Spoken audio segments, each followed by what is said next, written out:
Hey, I'm Jennifer. I'm 34.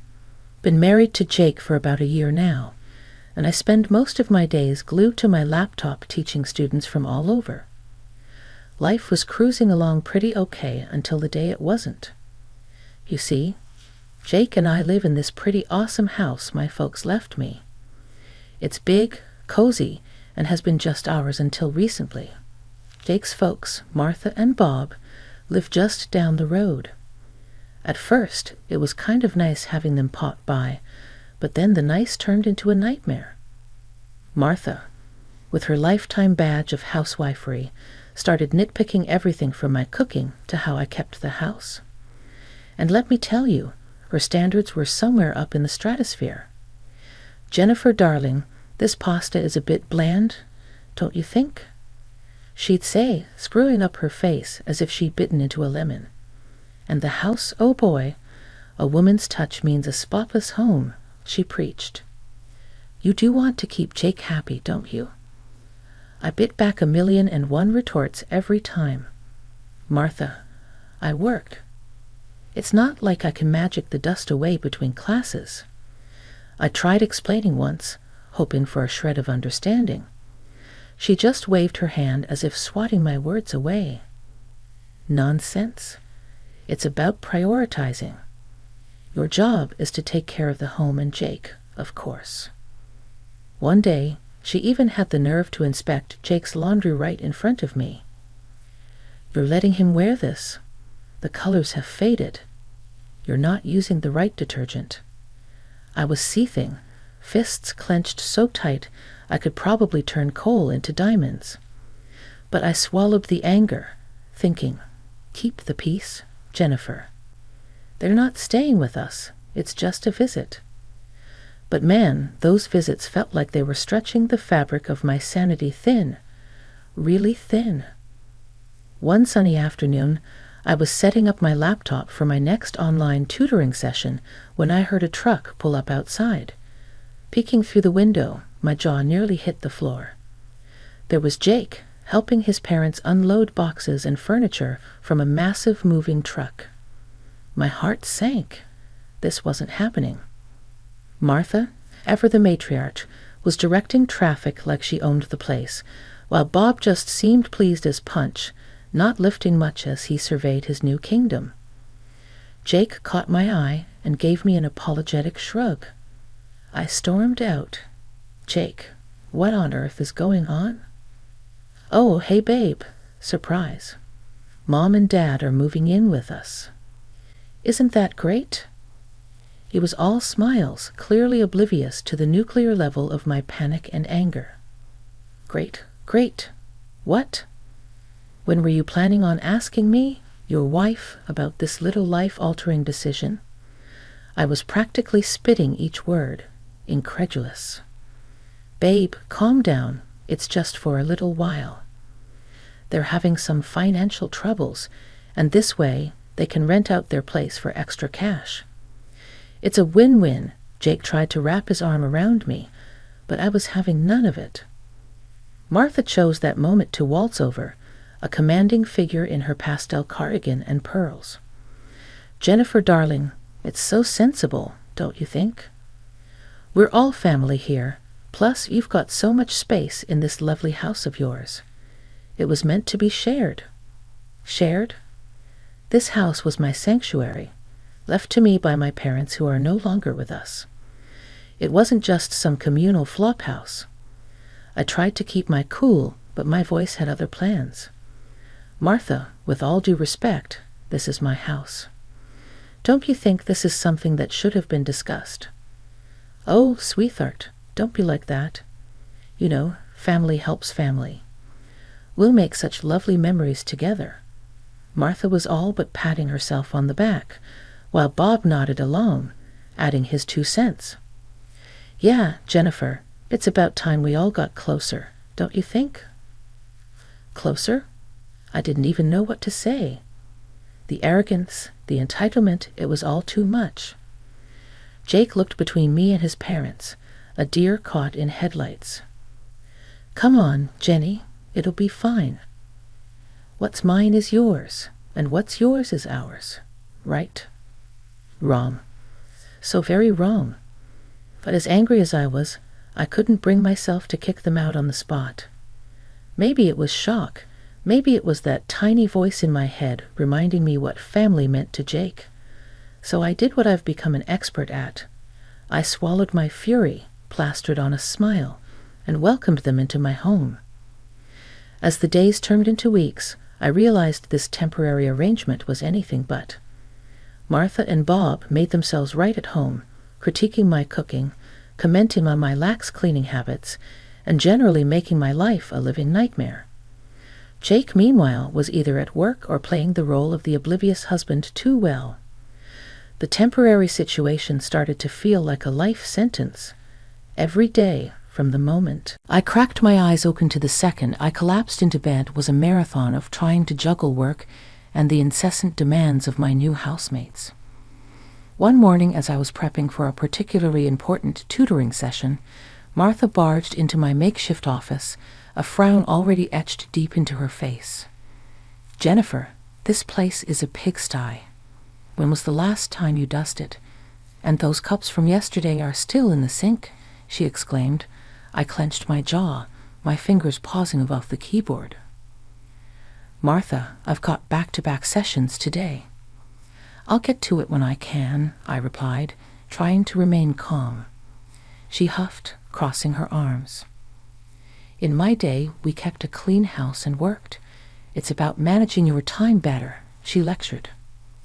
I wanted to scream, but I bit back the harsh words and focused on the computer screen, though I could barely see it through the red haze of my anger. Bob wasn't any easier. He had this uncanny ability to need something right when I was in the middle of explaining complex concepts to my students. "Jennifer, where's lunch? I'm starving here." He bellowed from the living room, oblivious to the "Do Not Disturb" sign I hung on my door. "It's in the fridge, Bob. Just warm it up," I replied, my voice strained with the effort to remain polite. "What do I look like? A chef? Can't you take a break and fix something?" He shot back, his voice booming through the thin walls. Jake, bless him, tried to be the peacemaker, but his efforts usually amounted to little more than added frustration. "Jenny, can't you just drop it for today? Let's have a quiet dinner," he'd say, trying to smooth over the latest flare-up. Drop it, as if I was the one stirring up drama over lunch and dust bunnies. The pinnacle of this daily grind came one evening when I was trying to wrap up my sessions for the day. Martha decided it was the perfect time to lecture me on the importance of a tidy home again. "You know, Jennifer, a cluttered house is a sign of a cluttered mind. Maybe if you tidied up more, you'd be less stressed," she remarked. Less stressed? I almost laughed. Instead, I stood up, facing her square on. "Martha, I'm working. This cluttered office is paying our bills right now. And maybe if you're so concerned about the cleaning, you could help out," I retorted. Her face turned a shade of red I hadn't seen before. "I am a guest in this house, Jennifer. It's not my job to clean." Guest. The word echoed mockingly in my mind. Some guest they were, turning my life and home upside down. That night, as I lay in bed staring at the ceiling, I couldn't help but think about the absurdity of it all. Here I was, busting my hump to provide, to teach, and to keep some semblance of peace in my own home, only to be criticized at every turn. Jake's soft snoring next to me was the only sound in the dark room. I turned to look at him, wondering how we ended up here. How did we go from newlyweds excited about our future to roommates barely speaking because his parents were driving a wedge between us? 3 months into what felt like the world's longest invasion of privacy, Jake came home early one day, looking like he just lost a fight with a bear. "Jenny, I got fired," he blurted out, not even waiting to sit down. His folks were out, probably terrorizing some other poor soul with their presence, and he made me swear not to spill the beans to them. Great, just what I needed. Now it was all on me. My online tutoring gigs were suddenly not just about keeping busy or funding a few extra comforts. They were our lifeline. I doubled down on work, stretching my days thin. Before I knew it, I was not just tutoring. I was running my own online school. A small part of me buzzed with pride, but I kept it under wraps. No need to add fuel to the already blazing inferno that was our household dynamics. Money was tight. Tighter than a lid on a jar that's been sealed for a century. Every penny had to scream for mercy before being spent. It got to the point where I had to have the talk with Mar and Bob. Look, I know this is awkward, but I need help with the bills. Maybe you could cover half the rent, I asked, trying to keep my voice steady. Their reaction was as if I'd suggested a fly to the moon. What do you mean? Jake's got it covered. He makes plenty, Bob scoffed, waving off my request like a bad smell. Yeah, about that. I started, but Jake's pleading look stopped me. He wasn't ready for them to know. He pulled me aside later, whispering, "Just a little longer, Jenny. I'll find something soon." I'd promise, promises, right. Meanwhile, I was teaching, cooking, cleaning, and playing referee, all while trying to smile through gritted teeth. Martha and Bob, they seemed to have turned complaining into an Olympic sport, barging into my office mid-lawn to demand attention as if I was hosting afternoon tea instead of running a business. "Jennifer, this is unacceptable. You're always locked away in here. When are you going to make time for us?" Martha demanded one day, standing in the doorway with her arms crossed, while I was in the middle of explaining algebra to a 15-year-old. "Martha, I'm working. Can this wait?" I hissed, trying to keep my voice down. "No, it can't.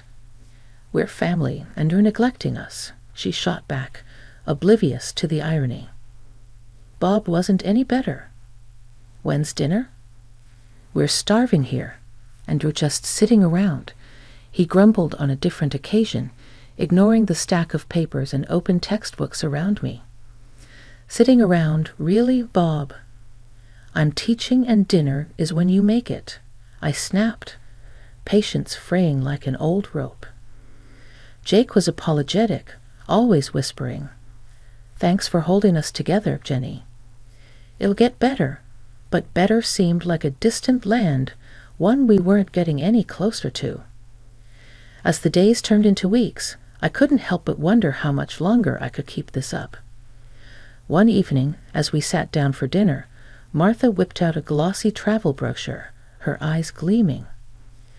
"Look at this, dear," she said, sliding the booklet across the table to me. "We're thinking of a little getaway, a vacation. What do you think? A scarf or a shell as a souvenir?" Before I could even process the absurdity of her question, she dropped another bomb. "And darling, if you could spare $2,000 for us, that would be just peachy, just for some pocket money, you know," she said. I stared at her dumbfounded. My fork clattered to my plate, my appetite gone. $2,000? I echoed incredulously. "Yeah, you know, for the little extras. Wouldn't want to miss out on the fun stuff." Bob nodded, as if it was the most reasonable request in the world. The room spun. This was beyond outrageous. It was as if they were living in a fantasy world where money grew on trees, and I was the gardener. I couldn't hold back any longer. "How long do you plan to live at my expense?" I demanded, my voice rising. "You don't pay for anything. No rent, no groceries. And now you want me to fund your holidays, too." Martha and Bob exchanged glances, clearly not expecting the outburst. "Well, we thought Jake was taking care of all that," Bob said, attempting to sound innocent. I turned to Jake, my eyes blazing. "And what about you? Do you think this is okay?" Jake squirmed in his seat, mumbling something inaudible. "Not only that," I continued, steamrolling ahead, "you barge into my office, interrupt my work, and have zero respect for my personal space. I've had it." There was a tense silence. Then Jake, his face a mask of frustration, finally spoke up. "Why are you talking to my parents like that? They're just trying to enjoy life." "Enjoy life on my hard-earned money," I shot back, disbelief lacing my words. That's when Martha, always the actress, began her performance, tears welling up as she wailed about my ingratitude. "After all we've done for you. We even told Jake he shouldn't divorce you. Despite everything," she cried. The room froze. Divorce? I echoed the word, slicing through the tension. I turned to Jake, my heart in my throat. "Is that true?" Jake's face went from red to white, a guilty look flashing in his eyes before he averted his gaze.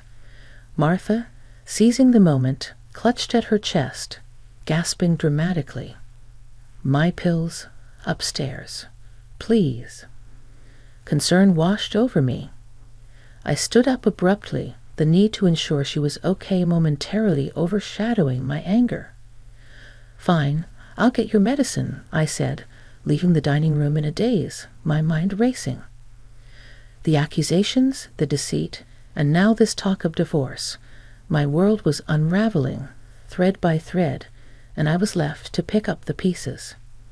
I had barely reached the top of the stairs when I realized I didn't even know which medicine Martha was talking about. Turning back, the last thing I expected was to overhear the truth that would turn my world upside down. Jake's voice, usually so warm and familiar, was barely a whisper, yet every word struck like a hammer. "Mom, you nearly blew it. Tonight we need to get her to sell the house first. Talking about divorce now is just going to spook her." My heart stopped. Divorce? Sell my house? The pieces clicked together in a mosaic of betrayal. His mom, Martha, was quick to reply, her voice a hiss. I know, but keeping up this charade is exhausting. She's not as clueless as you think. Jake was insistent, almost desperate. Just stick to the plan. Make things hard for her, unbearable even. She'll cave, sell the house to get away from you, and then we can do whatever. But not before. If she divorces me now, I get nothing from the sale. The coldness in his voice, the calculated manipulation, it was all laid bare. My knees felt weak, my heart shattered. This was their plan. My husband and his parents plotting against me in my own home. He continued, oblivious to my silent presence. "We'll be set once this is done. Sell the old place too, and we can finally get something better. Just lay off the big purchases for now. Don't draw attention." I stood there frozen, a statue of disbelief and hurt. They were supposed to be my family. How could they do this? Back at the dining room door, I paused, collecting myself. The mask of ignorance was now my best defense. Walking in, I found Martha clutching her chest, a perfect picture of distress. "Oh dear, I forgot to ask which medicine you needed," I said, my voice steady despite the chaos within. Martha, caught in her act, quickly shifted gears. "Oh, it's all right, dear. I think I just need a moment." The excitement of the evening, you know. Jake glanced at me, a flicker of something in his eyes. Was it guilt? Fear? I couldn't tell. "Everything okay, Jenny?" I met his gaze, a hollow laugh echoing inside me. "Fine, just tired, I guess. It's been a long day." As we finished dinner in silence, my mind raced. They didn't know that I knew, and I intended to keep it that way. For now, I would play the part, bide my time, and plan my next move carefully. They'd wanted a game. They'd get one, but on my terms. The next morning, I didn't waste a second. I called off my classes, feeling a mix of nerves and determination. Today wasn't about teaching. It was about reclaiming my life. My first stop was the lawyer's office. I laid everything out for him. The deception, the manipulation, and their plans against me. He was reassuring, clear that the law protected my inheritance. My house was mine alone, divorce or not. With divorce papers in hand, I headed back home, my resolve stealing with every step. The scene that greeted me was predictably frustrating. My mother-in-law, Martha, immediately started in on me for not having dinner ready. "Where have you been all day?" "We've been waiting for you to make dinner," she snapped, her voice dripping with disdain. I met her gaze, my patience worn thin. "I'm not your cook, Martha, or your maid. That ends now." Jake tried to smooth things over, with a hint of his plan peeking through. "Look, maybe this is a sign we should sell the house, start fresh somewhere else," he said, his voice too casual. His parents nodded eagerly, clearly liking where this was going. But I couldn't help it. I laughed. The absurdity of it all, their faces, it was too much. "Oh, Jake, I know about your plan, all of it." Silence crashed down like a wave. Jake's face went white, and Martha's mouth snapped shut. "What plan?" Jake managed, but his voice was shaky, guilty. With a deep breath, I laid the divorce papers on the table. "This plan, we're done. I want you and your parents out of my house." The outrage was instant. Martha was the first to explode. "You can't do this. We're family." "Family doesn't plot against each other," I shot back, my voice firm. Jake tried to argue, to plead, but I was unmoved. "I'm not falling for it, Jake. It's over. I've already spoken to a lawyer." His defeat was evident as he realized the gravity of the situation. They had no legal ground to stand on, no emotional manipulation left to play. Reluctantly, with anger and frustration boiling over, Jake and his parents packed their things and left. After they left, the silence in the house was deafening, but it was the sound of freedom. I sat alone in the dining room, the echoes of their departure still bouncing off the walls. It was over. I could finally breathe again, but the weight of what had transpired hung heavy in the air. I wasn't sure what to do with myself. The routine I had been so accustomed to, despite its toxicity, was gone. I decided to call my best friend Sarah. If anyone could understand, it was her. "Hey, it's me," I said the moment she picked up. "Jennifer, what's wrong? You sound off." Sarah's voice was filled with concern. I laughed, a mix of relief and disbelief in my sound. "You won't believe what's happened. Jake and his parents, they're gone." I kicked them out, Sarah practically shouted, surprise evident in her tone. "Girl, what happened?" So I told her everything, from the overheard conversation to the visit to the lawyer and the final showdown. As I spoke, the reality of my newfound freedom began to sink in. "Wow, Jennifer, I don't even know what to say. Are you okay?" she asked after a moment of silence. "Yeah, I think I am, better than I've been in a long time," I admitted, feeling a smile spread across my face. We chatted a bit longer, her support lifting my spirits even further. Hanging up, I felt a renewed sense of purpose. The house felt different now. It was mine again, truly mine. I could do whatever I wanted with it, fill it with new memories, maybe even redecorate. The days that followed were a blur of activity. I started making small changes around the house, clearing out reminders of Jake and his parents. With each box I packed away, I felt lighter, more in control of my destiny. I also threw myself into my online school, pouring every ounce of energy into something that was truly mine. It wasn't just a distraction, it was a lifeline pulling me out of the murky waters of betrayal and onto solid ground. My students, my lessons, they gave me purpose, a reason to look forward every day. One afternoon, as I was prepping for a webinar that had interest from corners of the globe I'd only dreamed of reaching, my phone rang. The screen flashed Martha's name, a name I hadn't seen or thought about in what felt like a lifetime. Curiosity overcame me and I answered, bracing myself for whatever came next. "Jennifer, dear, it's Martha." "We need your help," she stammered, her voice laced with a desperation I'd never heard from her before. I hesitated, memories of their betrayal flashing bright and hot. "What's happened?" "Our house, the one we rented out, it's gone, burned down because of some electrical fault. And, well, the insurance, she trailed off, the weight of her omission hanging between us.